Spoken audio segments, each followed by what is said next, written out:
We must guard against the acquisition of unwarranted influence, whether sought or unsought, by the military-industrial complex. That freedom reigns from Lookout Mountain of Tennessee. Cuando Sylvia Plath entró a Smith College en 1950, la Segunda Guerra Mundial había quedado atrás, pero el mundo estaba lejos de la paz. La Guerra Fría tensaba el aire. Estados Unidos vivía bajo un orden conservador y las mujeres todavía estaban encasilladas en roles que Sylvia nunca aceptaría.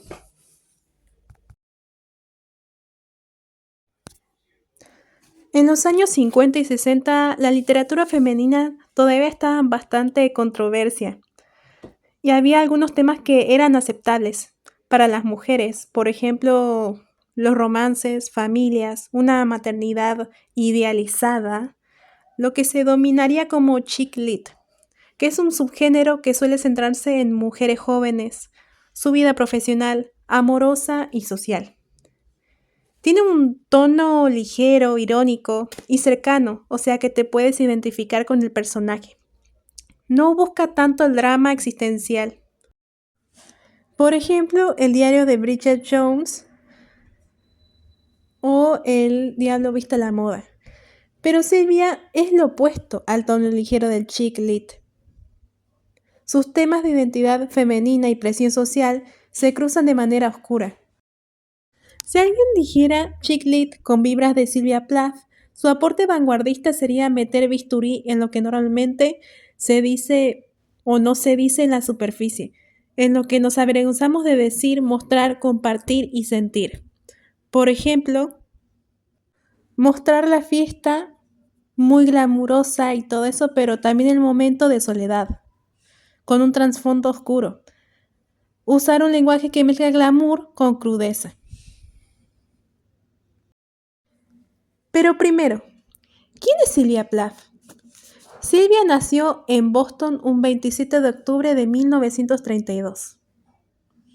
Otto y Aurelia eran la típica familia americana, esa de revista. Eran rubios, bonitos y con 2 hijos hermosos.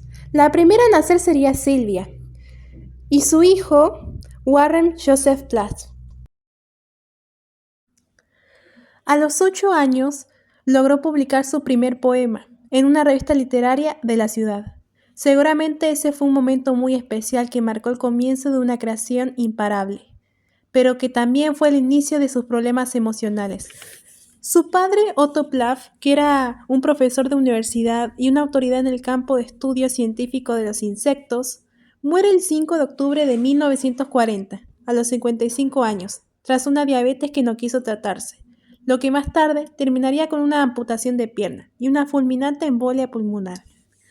Aurelia, que había sacrificado su propia carrera por la de su esposo, ocultó su sentimiento y no lloró, algo que siempre le reprocharía a su hija. Sylvia sentía la condición femenina como una cárcel.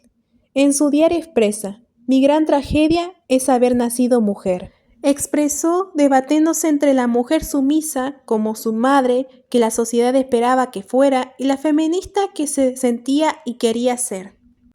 Sylvia era una chica muy inteligente, bonita y trabajadora, que consiguió una beca para estudiar en Smith College. Se presentó a un concurso que organizaba una revista femenina llamada Señorita, cuyo premio consistía que iban a pasar un mes trabajando para la redacción de la revista. Estaba en su mejor momento de triunfo. Se anotó a un taller de literatura porque quería ser escritora, pero cuando volvía de Boston se entera que no la aceptaron. Ahí es donde ocurre su primer intento de suicidio. La llevan a un hospital psiquiátrico donde obtuvo atención terapéutica, pero también recibiendo terapia electroshock. Después vuelve a la universidad y se la vio recuperada. Había pedido una beca para estudiar en la Universidad de Cambridge y lo logró. Era febrero de 1956. Sylvia fue invitada a una fiesta literaria que era organizada por unos amigos poetas. Ella anteriormente había leído en una revista unos versos de un tal Ted Hughes, que se le habían quedado grabados como brasas.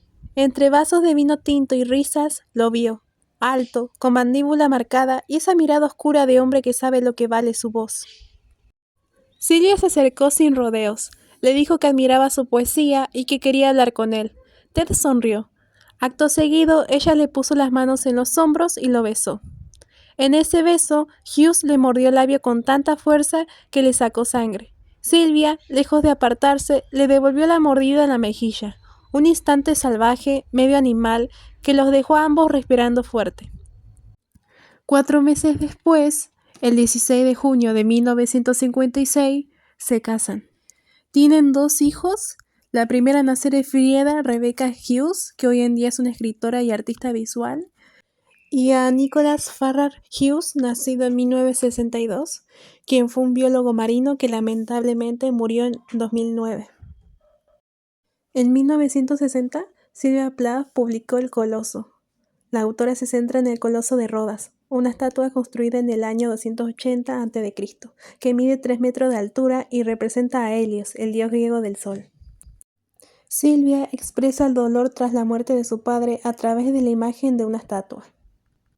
En octubre de 1962, publica Daddy, que es mucho más crudo, directo y confesional. Mezcla la figura de su padre con referencias a la agresión nazi, el dolor infantil y el enojo. Tiene un ritmo casi de canción infantil, pero con imágenes durísimas. Fue un escándalo cuando se publicó. Rompió con todas las normas políticas, morales y de decoro de su tiempo, usando imágenes históricamente traumáticas para hablar de su trauma personal. Hablar así de un padre era tabú. Fue considerada una denuncia directa y blasfema contra su padre y su esposo. Marcó un antes y un después, generando debates sobre los límites de la poesía y el papel de la mujer artista. En el año 1962, Sylvia descubrió que Ted le había engañado con otra mujer, con una poeta llamada Asia Wavell. Eso detonó la ruptura definitiva. Ariel, que es su obra más importante, que se considera una obra clave del movimiento literario confesional y una influencia significativa en la poesía femenina. Ariel se centra en la exploración de la muerte, el renacimiento y la liberación con un enfoque en la experiencia personal de la autora.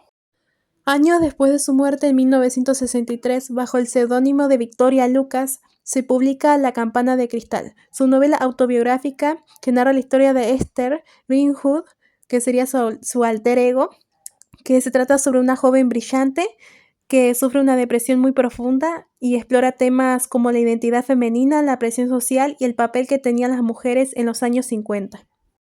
Es una novela muy poderosa y muy conmovedora que ha resonado con lectores de diferentes generaciones. Y ahora, ¿qué impacto tuvo Sylvia Plath en la juventud de hoy en día? La gente la usa o la tiene idealizada como una musa triste. En las redes sociales, fotos en blanco y negro, citas sobre el amor y el dolor, sin entrar en la complejidad de su vida. Otras personas dicen que era como una feminista adelantada a su tiempo. Se la usa en debates sobre la carga emocional social que se le ponía a las mujeres en ese entonces, o la tienen como una genio destruida por sus propios demonios. Otras la comparan con Alejandra Pizarnik o con Alfonsina Storni. Pero bueno, cada quien interpreta a su criterio. Glamour trágico, rebeldía intelectual o una pura sensibilidad poética.